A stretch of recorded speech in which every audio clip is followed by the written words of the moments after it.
Okay, look at this. Moving averages crossing each other, RSI doing backflips, MACD, histogram just vibing there for no reason. You've got like 12 indicators all screaming at you at the same time. This chart looks like a Christmas tree threw up on a Richter scale, one red candle and you're having a full medical event. Now look at this, same market, same price action, just chilling. No wicks, no panic, no noise. Just the raw auction data sitting there looking you dead in the eye. Here's what I want to show you today. Market profile doesn't just make you a better trader, and I genuinely believe this. It makes you a less stressed human being. We're going to go through the basics. I'll show you a trap the London traders run on you literally every single day. And by the end of it, you'll be able to look at a full session and actually know whether the market is going up, going down, or just completely wasting your time. Right, let's strip this all the way back. The chart I'm using is a 1 hour market profile. It resets every 60 minutes. That's it. No baggage from the last Tuesday's Fed minutes. No overnight ghosts haunting your P&L. Clean slate every hour. So here's your decoder ring. 5 things. 1. It's an alphabet auction. Every profile is built from 12 auction periods. We call them A through L. If you want to sound like you know what you're doing at a finance dinner, just say A period, L period, and watch people nod at you respectfully. 2. Open and close. The first print in an A period is your open. The last print in an L period is your close. There's no trick there. It's literally just a timed bracket. 3. The rules are preset. This is just 30-minute or 1 hour slices fixed by the clock. You cannot argue with it. In a world of lying indicators, the clock is the only thing that doesn't have an agenda. 4, and this is the one people skip over. The 3 things you actually need to see inside every profile. The balance, the widest part of the bell curve, that's where price spent the most time. The value area, the range where 70% of the trading happened. Think of it as wherever the crowd was most comfortable hanging out. Quick note going back to the balance.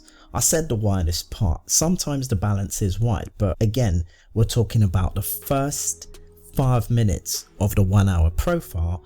We can call that the balance. Point of control. The single most traded price in that whole hour, the heavyweight, the champion of that particular session. Traders love arguing over price. The point of control is basically the referee walking in and going, everyone here, this is where we sort it out today. 5, the noise filter, and this is why it matters. A candlestick chart will show you a wick 50 points below the market and immediately start screaming that sellers are taking over. The profile looks at the same wick, sees that basically zero volume traded there for any meaningful amount of time and goes, that was Gary. Gary hit the wrong button. We're fine. So basically it filters out Gary. Candlesticks can't do that. Alright, let's make this real. London cash open, A period prints. Look at it. That is not a fat, healthy bell curve. That's a long, skinny line that skipped leg day. It moved fast, and that speed is actually information. It's telling you that money came in way too hard, way too quick. It's like watching someone sprint out of the starting blocks in a marathon. You already know how this ends. So here's the beautiful part. You don't panic. You don't chase. You know that every letter only prints once. So once A is done, it's done. You brave and you wait for B. The structure literally forces you to be patient. There is no anxiety because the next focus is just the next letter. Now watch how it plays out. A period moved fast to the downside. Immediately red flag. Likely reversal incoming. C to D period, and here it comes. The price starts climbing back into value. There it is. DEF period. Sellers try again. They push lower, but look carefully. They only get about half as far down compared to where C was. And D, E, and F all close near the high of C. Quick question for the chat, of course. Right now, at this point in the session, do you think sellers are winning? Drop yes or no in the comments. First principles. 2 seller attempts, 1 bull attempt. price is still sitting relatively high. The sellers have not been rewarded for any of their effort. They are genuinely screaming into the void. No one can bloody hear them. Then DIJ period all print higher highs. L period closes at the top of the range. Profile done. What happened? The cash open had massive seller intent, but the follow through was all buyers. The sellers showed up to the party and got thrown out the window. And the thing I really want you to hear, it's just easier to see that when you're looking at a profile. I don't care what CNBC said this morning. The profile showed me sellers failed twice, and that's the whole story. Okay, so who won the day? Let's zoom out. Full European session. Profile 1, 8 AM cash open, it closed higher. Profile 2, trades within the cash open range, closes lower. Sellers are still trying, you can feel them. Profile 3, briefly pokes below the cash open low and then snaps back up hard and closes higher. This is a rejection. The market looked below and went, nope, not doing that. Profile 4, new high. Profile 5, consolidation. Profile 6, another new high, right as the US session walks in. So who's won the day? The answer in the comments again, please. Honestly, nobody yet, for my opinion. Not conclusively, because the movement higher hasn't produced big meaningful gains, which is what traders stepping in the room for. It just looks like it might be noise. The real question is whether this is accumulation or distribution. But here's what the shapes are telling you.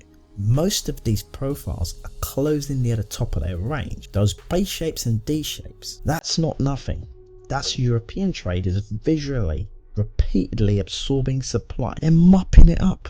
US session opens, early signs are pointing the same direction, accumulation. So I'll ask you directly, up or down? First principle says up. The buyers have been quietly soaking up every bit of seller intent all day long, like a sponge. A very calm, very disciplined sponge.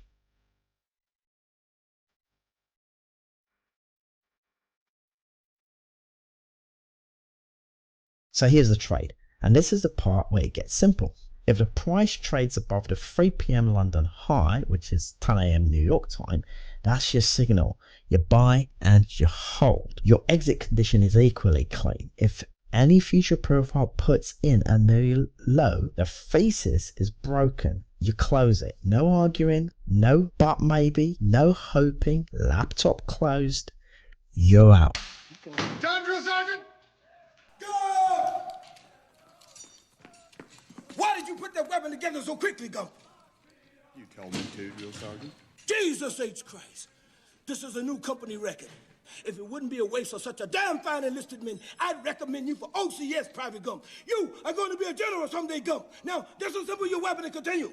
Here's what I love about this approach. The profile gives you a framework that makes discipline almost automatic. Clear entry, clear invalidation, clear exit. The worst case scenario tonight, you got stopped out twice, 2 losses. That's the ceiling on your bad day. No revenge trading because you've been staring at a 1-minute chart for 4 hours. None of that. Let's just do the maths quickly.